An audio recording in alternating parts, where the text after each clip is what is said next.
লা ইলাহা নাই কোন মাবুদ আমার আল্লাহ ছাড়া, লা ইলাহা লা ইলাহা। আমার হায়াতের মালিক যে আল্লাহ, আমার মৌতের মালিক সে আল্লাহ, লা ইলাহা। আল্লাহর নবী নূরের ছবি উম্মতের কান্দারি, আল্লাহর নবী গানের ছবি উম্মতের কান্দারি। দেখলে ছবি পাগল হবি, দেখলে ছবি পাগল হবি, নবী মুস্তাফা। আল্লাহ আল্লাহ আল্লাহু লা ইলাহা ইল্লাহু, আল্লাহ আল্লাহ আল্লাহু লা ইলাহা ইল্লাহু। আমাদেরকে যাচাই বাছাই করে আমাদেরকে আল্লাহ তাবারক তাআলা এই জান্নাতের বাগানে বসার সুযোগ করে দিয়েছে। সেই মহান রব্বুল আলামিনের দরবারে সকলে অন্তরে অন্তর স্তর থেকে সকলে শুকর গুজার করি, সকলে বলে আলহামদুলিল্লাহ। আল্লাহ বলেন আমার নিয়ামত পাওয়ার পরে বান্দা শুকর পূজা করে না, কিন্তু যে ব্যক্তি যে বান্দা আমি আল্লাহ নিয়ামত তাকে দেই নাই, তবু আমি আল্লাহর শুকর গুজার করে আমি আল্লাহ তাআলা তাকে সবচাইতে বেশি ভালোবাসি। সুবহানাল্লাহ।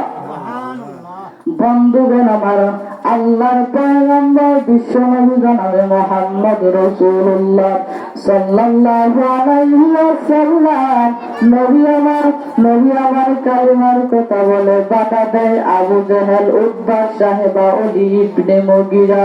বন্ধুগণ আমার, মনোযোগ সহকারে শুনবে। আল্লাহর পয়গম্বর কালিমার কথা বলতে দেয় না, আল্লাহর পয়গম্বরকে কালিমার কথা বলা নিষেধ করে দিল। এবার চাচা আবু জেহেল বাতিজা, ও বাতিজা তুমি কালিমার কথা বন্ধ করে দিবা, বিনিময়ে যত টাকা লাগে আমরা দিব, কিন্তু কালিমার কথা বলা যাব না গো ভাতিজা। আমি আপনাদের কাছে জানতে চাই যে আমার নবী কি কালিমার কথা বন্ধ করেছেন? আমার নবী কালিমার কথা বন্ধ করে না। এবার নবীকে ডাক দিয়ে বলা হয়, নবী গো, আপনি যদি চান মক্কার ভিতরে সুন্দর নারীকে বিবাহ করবেন, তাও আপনাকে করাইয়া দেওয়া হবে, কিন্তু নবীগণ বিনিময় শর্ত একটা কালিমার কথা ছেড়ে দেওয়া লাগবে।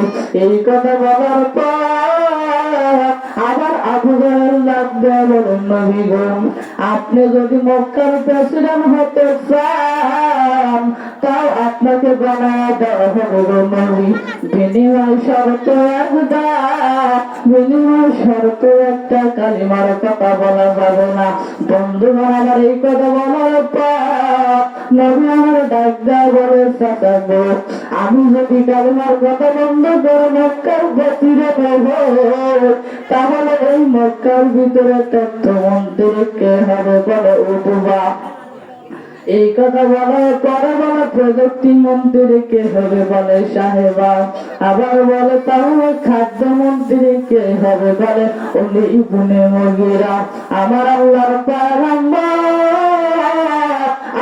আল্লাহর পয়গম্বর বিশ্ব নবী জনাব মুহাম্মদ রাসূলুল্লাহ নবী আমার ডাক দেয়, সবাই ভালো করে শোনো, আমি মানুষ ব্যতীত কোনো আইন মানি না, আমি আইন মানি শুধু আমার আল্লাহর। লা ইলাহা ইল্লাল্লাহ, লা ইলাহা। আমি কেমনে যাব মদিনা, ওই মদিনার পদ চিনি না, দয়াল করে দয়ার আল্লাহ, দয়াল করে দয়ার আল্লাহ, পূর্ণ করো মনের বাসনা। আল্লাহ আল্লাহ আল্লাহু লা ইলাহা ইল্লাহু, আল্লাহ আল্লাহ আল্লাহু লা ইলাহা ইল্লাহু। বন্ধুগণ আমার বলতেছিলাম, চলুন ওই ঘটনাটা আমরা সামনের দিকে চলি। আল্লাহর পয়গম্বর বিশ্বনবী জনাবে মুহাম্মদ রাসূলুল্লাহ, নবী আমার অসুস্থ হয়ে ঘরের ভিতরে পড়ে আছেন। নবী আমার দাঁড়াইতে পারে না, নবী আমার উঠতে পারে না, দাঁড়াইতে পারে না। যখন মসজিদের নববীতে বিলালের কণ্ঠে আযান বেজে উঠল, আযানের নামাজ পড়ার জন্য এবার নবী আমার দাঁড়াইয়া গেলেন। দাঁড়াইয়া যাওয়ার পর নবী আমার বেহুশ হইয়া দুনিয়ার জমিনের ভিতরে পড়ে গেল।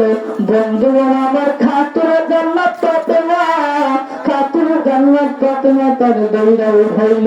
এবার নবী আমার কত চেষ্টা করে নামাজে যাইতে পারে না। সাহাবায়ে কেরাম এক এক দিকে আলাপ করে, ও সাহাবায়ে কেরাম দলে করে শোনা, আজকে আমার নবী নামাজ আসতে পারে না। আমার মন বলে আমার নবী আর দুনিয়াতে বেশি দিন বাঁচবে না। এই কথা বলার পর বন্ধু এই কথা বলার পর এমন সময় হাজার মত আল্লাহর নবীর দরবারে হাজির।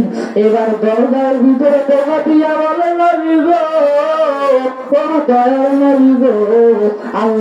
আল্লাহ পাকে সালাম গ্রহণ করেন গো নবী, আল্লাহ পাকে সালাম গ্রহণ করেন।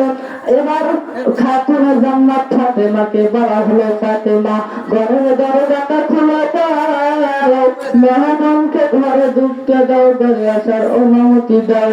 বন্ধুগণ আমার এই কথা বলার পর খাতুনে জান্নাত ফাতেমা চলে গেলেন ঘরের দরজা খোলার জন্য। এবার খাতুনে জান্নাত ফাতেমা দরজাটা খুলিয়া তাকে দেখলো, বন্ধুগণ যার মা হলো জমিনে, মাতা আসমানে, হাত হলো মাগরিবে। এবার এই চেহারা গুলো দেখিয়া খাতুনে জান্নাত ফাতেমা ঘরের দরজা বন্ধ করে দিল। এবার ডাক্তার বলে, বাবা গো, এমন মানুষ তো আমি দুনিয়ার বুকে কোনোদিনও দেখি নাই, যার মাথা হলো আসমানের, পা হলো জমিনের। নবী এমন মানুষ তো কোনোদিন দেখি নাই। এবার নবী আমার ডাক্তার বলে, মারো ওটা হলো মালাকুল মউত, তুমি যা ঘরে দরজা খুলে মেহমানকে ঘরে প্রবেশ করার সুযোগ করে দাও। এই কথা বলার পর ফাতেমার গুজার বাকি হইল না। ফাতেমা ডাক্তার আমি ঘরের দরজা খুলব না। ফাতেমা কান্দার বলেন, আমার তুমি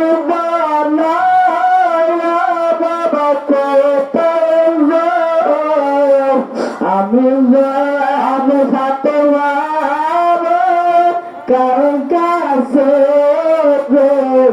রাইখা যাও, আমি যাব মাগো বাড়িতে দাওয়াতে, দুইজন দাওয়াতে মাগো সেই বাড়িতে।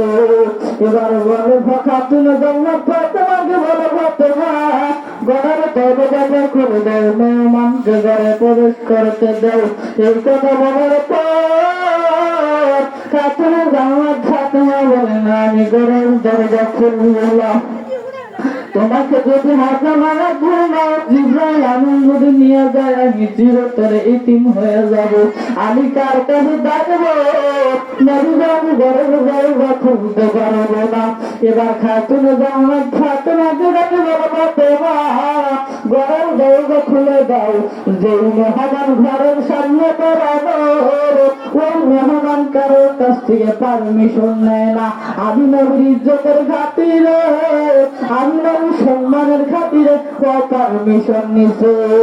লা ইলাহা, জোরে লা ইলাহা, লা ইলাহা ইল্লাল্লাহু মুহাম্মাদুর রাসূলুল্লাহ সাল্লাল্লাহু আলাইহি ওয়াসাল্লাম।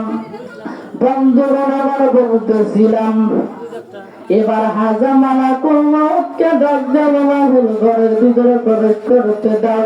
খাতুনে জান্নাত ফাতেমা বলে,